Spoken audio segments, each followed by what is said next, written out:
wale vijana ambao wanajiita Gen Z. Ile maandamano ya kwanza ndio ilikuwa na vijana wale ambao ni walikuwa ma-Gen Z wa ukweli.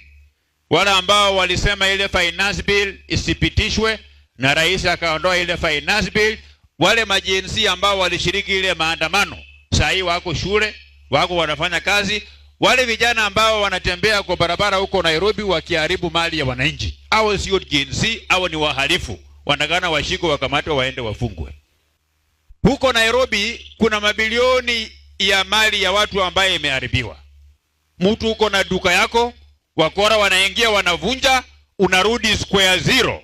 Kuna Wakenya ambao wamepata magonjwa ya roho kwa sababu ya kustuka. Unakuja asubuhi, duka yake imefamiwa na wakora, ati Gen Z wamechukua kila kitu, wamemaliza. Unashikwa na ugonjwa ya moyo, unakaa na yale magonjwa. Mimi ningependa wale IPOA ambaye inatisha polisi ati wanafanya sijui uchunguzi, sijui ya kushika sijui nani. Kama kuna askari ambaye ametumia bunduki yake kwa kulinda mali ya umma, ule askari asichunguzwe. Na kama wataenda kuchunguzwa, mimi na Fred Kapondi tutatoa bodi ya wale maaskari ndio waendelee na kazi yao ya kuchunga mali ya wananchi ambayo inaharibiwa. Sababu hii nchi tayari inasonga mbele. Rais alivunja baraza lake na mawaziri. Rais akawachana maneno ya finance bill.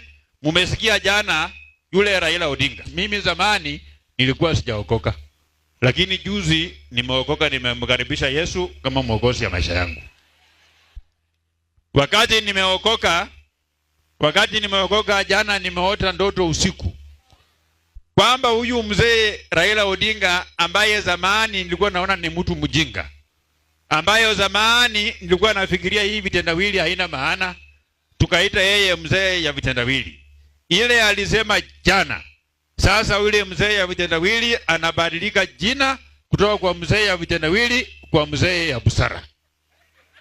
Sababu mzee amesema kama kuna shida yote hapa Kenya, lazima akae chini na serikali ya William Samoei Ruto wafanye mazungumzo ndio suluhisho ipatikane, Kenya iende mbele. Na amesema ya kwamba wakati anaketi chini na serikali ya kufanya mazungumzo, hafanyi mazungumzo kwa sababu ya William Ruto, anafanya mazungumzo kwa sababu ya Wakenya. Hakuna Kenya nyingine, Kenya ni moja. We cannot slip to the lane of lawlessness. Ati mtu anaingia kwa boma yako, mkora anakuja, anakuambia yeye ni Gen Z, anachukua ng'ombe yako, anaenda na yeye.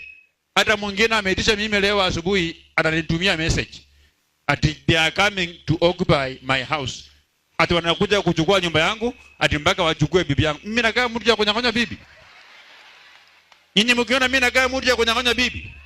Ati Gen Z tu ati wanakuja tu wanafika pale kwa gate, ati wanaingia, ati wanaoccupy kwangu, ati mpaka bibi. Yeye inawezekana kweli?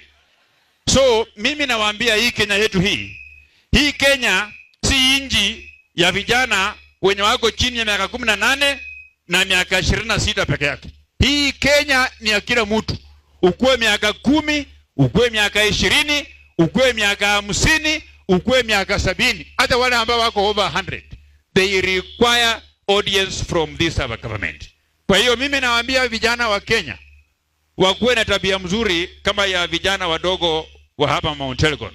Wakuwe na tabia mzuri kama ya vijana wadogo wa Kimilili na wa hapa Bungoma. Lakini wale wanatembea Nairobi huko na kuvunja mali ya watu huko, those ones are criminals.